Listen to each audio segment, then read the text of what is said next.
बहुत जनकर डाउट अछि जे आंध्रा बीएड जो माने भी करछंती ताकर सीजीपीए आछि तो से माने मार्क कन्वर्जन केमिति करिवे जानि परनांती तो मोय इठी देखे दोछि पिला माने तमरो टोटल मार्क हला आंध्रा बीएड जो माने भी करिछो केते ना 2200 तो तमरो जो प्रोविजनल मार्कशीट आछि सेतरे कोन ना सीजीपीए दिया हेछि फॉर एग्जांपल ले जाओ जनकर अछि 7.56 ठीक अछि तो या को हमें कोन करबा परसेंटेज रे कन्वर्ट करबा आ तांको पई परसेंटेज कन्वर्जन पई हमें कोन करबा 10 मल्टीप्लाई कर देबा तो तांकर परसेंटेज गला केते ना 75.6% एग्जांपल दोछि तो सेही केस रे केते मार्क तमे रखिछो केमिति जानिबो ना केते मार्क तमे रखिछो इटा तो टोटल मार्क मु कहि देली मार्क ऑक्टेन हमें केमिति कैलकुलेट करबा ना 2200 टोटल मार्क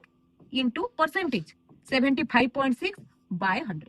ठीक अछि कैलकुलेट कर दबो पिला माने जेते कि मार्क हबो सेही हला तमरो सिक्योर मार्क ठीक अछि अब जो माने भी पिला माने ओटेट पई प्रिपेयर हो जो तो तमर मासिए भी एग्जाम नहीं तो जदि प्रिपरेशन तमरो जबरदस्त करिया को चाहू छ सीरियसली करिया पे चाहू छ ताहेले तमे आडा 24/7 वेबसाइट को जाई कि पिला माने स्टेट एग्जाम रे गले तुमको ओडिसा रे मिली जिवो ओटेट रो बहुत पेपर 1 हो कि पेपर 2 हो तुमको मिली जिवो एठी तमे देखि पारुतबो live classes recorded classes plus तुमको प्रैक्टिस क्वेश्चन एवरीथिंग मिलिबो पिला माने 1199 अछि एठी तमे जदि मो कूपन कोड अप्लाई कर दउ छ Y1027 ताहेले तुमको आहुरी मैक्सिमम डिस्काउंट भी मिल पारिबो एठी तमे देखि पारुतबो बैच तुमको मिली 1169 रे आडा 24/7 ऐप रु कले तुमको आउटी के कम प्राइस पड़िबो तो पिला माने लेट करनी एबे ही जाई कि बैच रे एनरोल कर थैंक यू आ किछि भी जदि तमरो डाउट अछि ताहेले तळे जे देथिबा नंबर रे तमे कॉल करी कि पचारि पारिबो।